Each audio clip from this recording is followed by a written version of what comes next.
On today's episode of WatchJRGo, we are on a mission to buy a truck. And this truck should make a whole lot of money.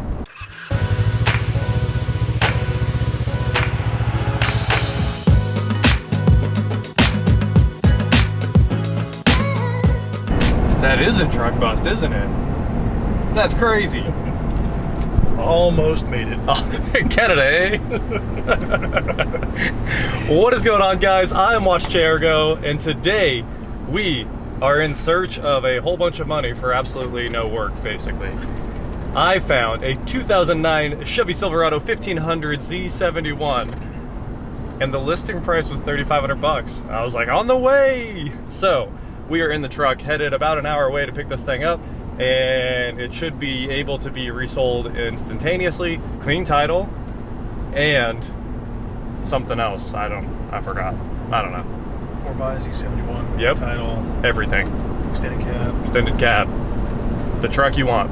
We have arrived. We are here in Americus, Kansas at the Casey's, waiting for this guy to show up with the truck, and he should be here any minute now. That's the main stoplight. Or that's the main stoplight. But it's one of those two. That was just stop signs, I guess, but this was the main road. Anyway, pretty small Kansas town, and these guys lived way out in the country, so he's bringing the truck into town. Doesn't look bad. Headlight out, or running light out, so pretty cool. New truck acquired, $3,500 for this Silverado, and it has lived the dirt road life to the extreme. But weirdly, basically no rust in the fender wells on the bed, which is super weird for these trucks. Obviously, you guys are aware of that. Even my last one, we had to put fender flares on it. There's a little tear right there, could probably be stitched, and it's just full of dirt. Like, as full of dirt as a truck can be. Got a paint can exploded back here, which is very unfortunate. Who knows how much of this we'll be able to save, but I'm hoping a lot of it. I really hope a lot of it. Even the headliner got hit. So, lots of dirt. There's probably a half day of high pressure washing in this truck. Manual climate, factory radio, display's not burnt. The tabs have been ripped off. The 12 volt outlets, 4-wheel drive works, auto headlights. This is an LT, which is even better than the last one. I'm pretty sure the last one had cloth seats. It must have been an LS, so this is an upgrade. Tailgate works, all doors work, no sag in the doors.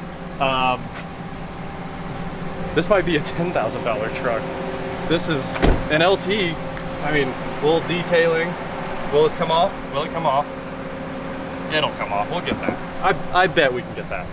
She's full of gas. We'll take a quick look around it. It needs tires. I'm not going to do tires, but it needs TPMS sensors, which I will probably do. And obviously, we could pull that door. I bet that'll come out.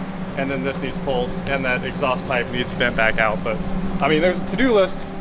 If there's nothing to fix, what am I gonna do? But it's a short and it's a cheap to-do list. First of all, let's see if we can get this windshield clean, because you can hardly see through it in the truck. Oh, the sprayers work! We're just making a mess on the glass. Okay, that is way better. Can't beat GM having the sprayers and the wiper blades. That's always a fact. Okay. Out on the highway, heading home. 2-lane blacktop. This one seems a little too light on its feet, like lighter than normal. Like the alignment's out, but not too far out. It's just too easy to drive. I don't get it. Oh, the shocks. The shocks must be going or mostly gone. Anyway, we already pulled the codes, so we'll scroll down here and see what we got. Oop. So, evap vent, fuel level sensor high voltage, so it is the sender in the tank. Brake switch circuit 1, high voltage, which is why this thing has no cruise control.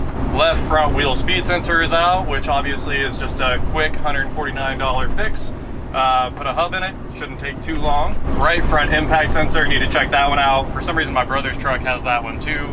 And passenger presence module erratic. This thing really hates the left front. It looks like the TPMS sensors, especially the left front, have failed. Driver door switch, probably a lot of wear contributing to that. Possible failure there. Passenger compartment lamp control circuit short to battery, and mirror power fold control circuit open. Man, power folding mirrors, this thing is awesome. I already found the problem. Passenger mirror, turn signals in it. Driver mirror, No turn signal. That is a replacement that probably doesn't fold. Anyway, now we're in Emporia, and we just passed the home of Clint Boyer, the NASCAR driver. Pretty cool. Oh, hey, look, it came with its own felony for us, too. Haha. This was jammed into the auxiliary input jack. It's like what's left of a 3.5 millimeter, but I bet it works now. Well, after driving this thing for a minute, I think we have the killer combo. I didn't look under the hood. I didn't ask what the engine was. Obviously, the goal when you're making these deals is just get out of there as fast as possible. But I saw on the gauges, of course, there's only 1, 2, 3 in drive. So this is a 4L60 truck. If you're familiar with these trucks, you know they can come with the 6-speed. The 6L80 should be in them, or the 4L60. Everyone knows the 4L60 is a pretty, not a great transmission. Let's put it like that. But this has the 4.8 powering it because there's no cylinder deactivation on the dash. And I don't think it's been tuned out. I'm trying to climb hills and it grabs gears. So that means it's probably a 4.8. Shifts down 1 gear. So the transmission's amazing and it's hard for the 4.8 to kill the 4L60. What can I say? The 4.8 never dies. There's no cylinder deactivation and the transmission holds up. This is a winner. 199,677 miles on the clock. I'll probably roll it over 200,000. I want to sell it at 199,999. I've got bad news. I just found out LTs only have auto down windows. They don't have auto up. Throw the whole truck away. Over it. Step 1 of the truck flip. Getting all of this trash out of the bed and all of this mud out of the frame tubes. I hate when I see the frame tubes fully packed. Just look at all the mud in there. Like, that shouldn't exist. It's moving, just not enough. So anyway, I'm just gonna get the high pressure washer and spray out as much of that as I can. Oh, there, it's going. Anyway, obviously the one check engine light is the evap. So I need all of that out of there so I can work on that system. I'll probably spend like $5 here. That should get all the mud out from underneath this truck. All right, it looks like I went mudding in the side-by-side. Absolutely covered in mud. Arms, face, pants, shoes. But I probably knocked 20 pounds of dirt out of the truck.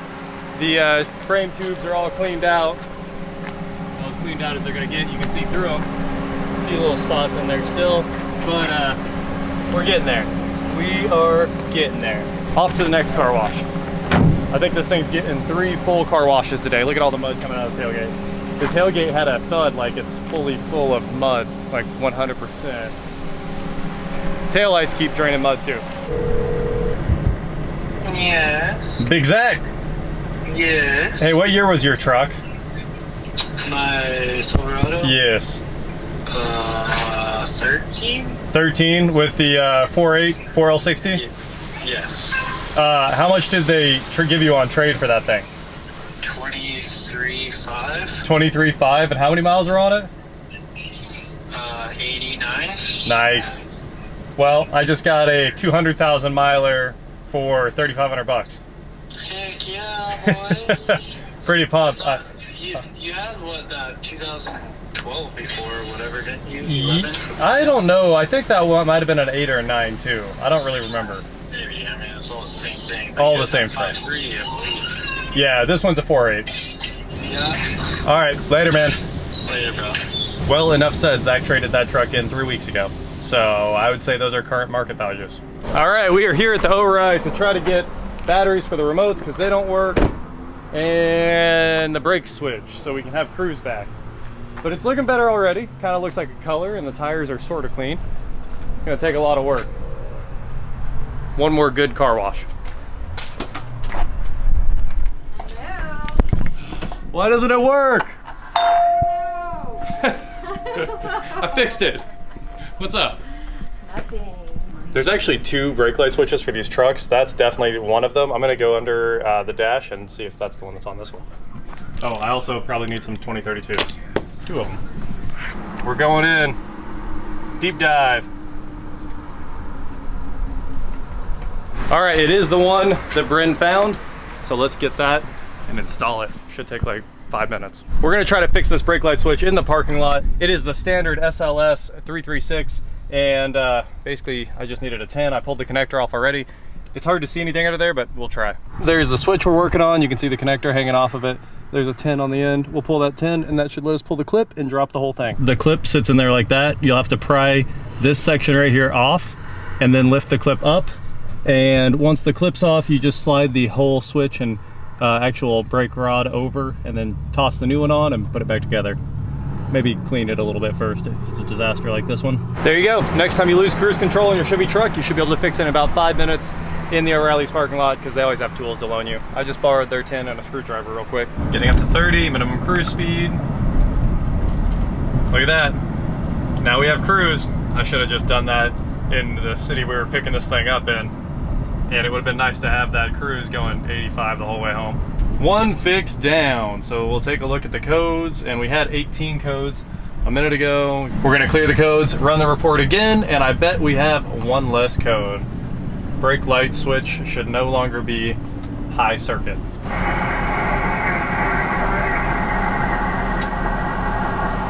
Hey, could I do the number 9 3-piece combo?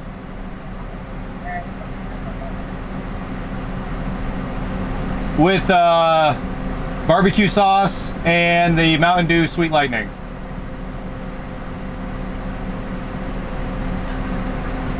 That should be it.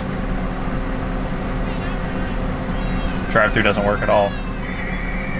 The brake switch code is gone. This evap thing, I've gotta get that solenoid swapped out. Your receipt?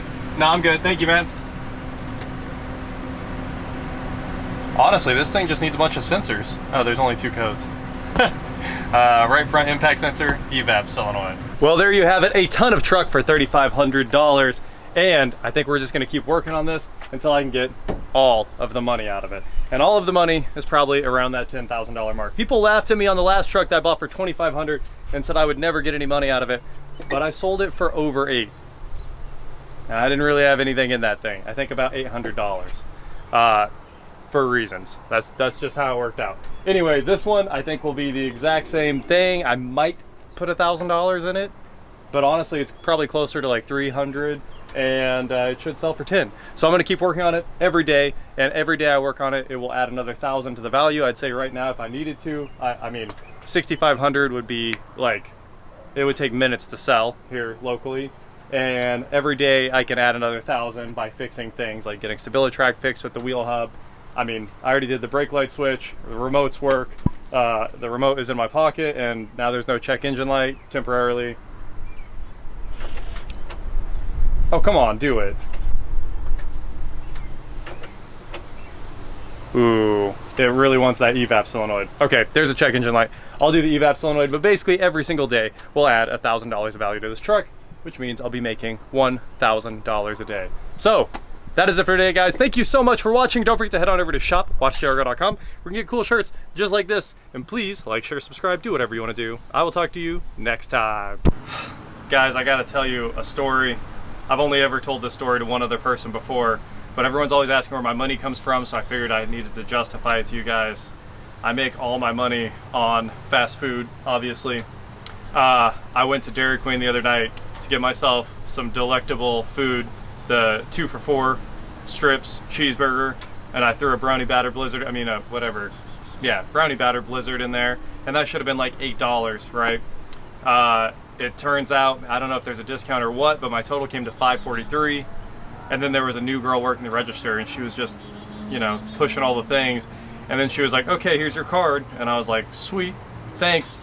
And then she like yells at the manager, and he comes over, and he's like, well, what happened is you like overcharged him like $10 or something like that. We're gonna give him like $5 and change back. So they handed me like $5.43 exactly, right? That's what my total was. And then it turns out they never charged my card at all for anything, and I think they may have refunded my card. So I went to Dairy Queen and I made, you know, whatever, $16 and change, something like that. And then I got free food. So obviously, you know, I just eat free, and then the restaurants pay me, and that's how I make my money. I had to get that off my chest.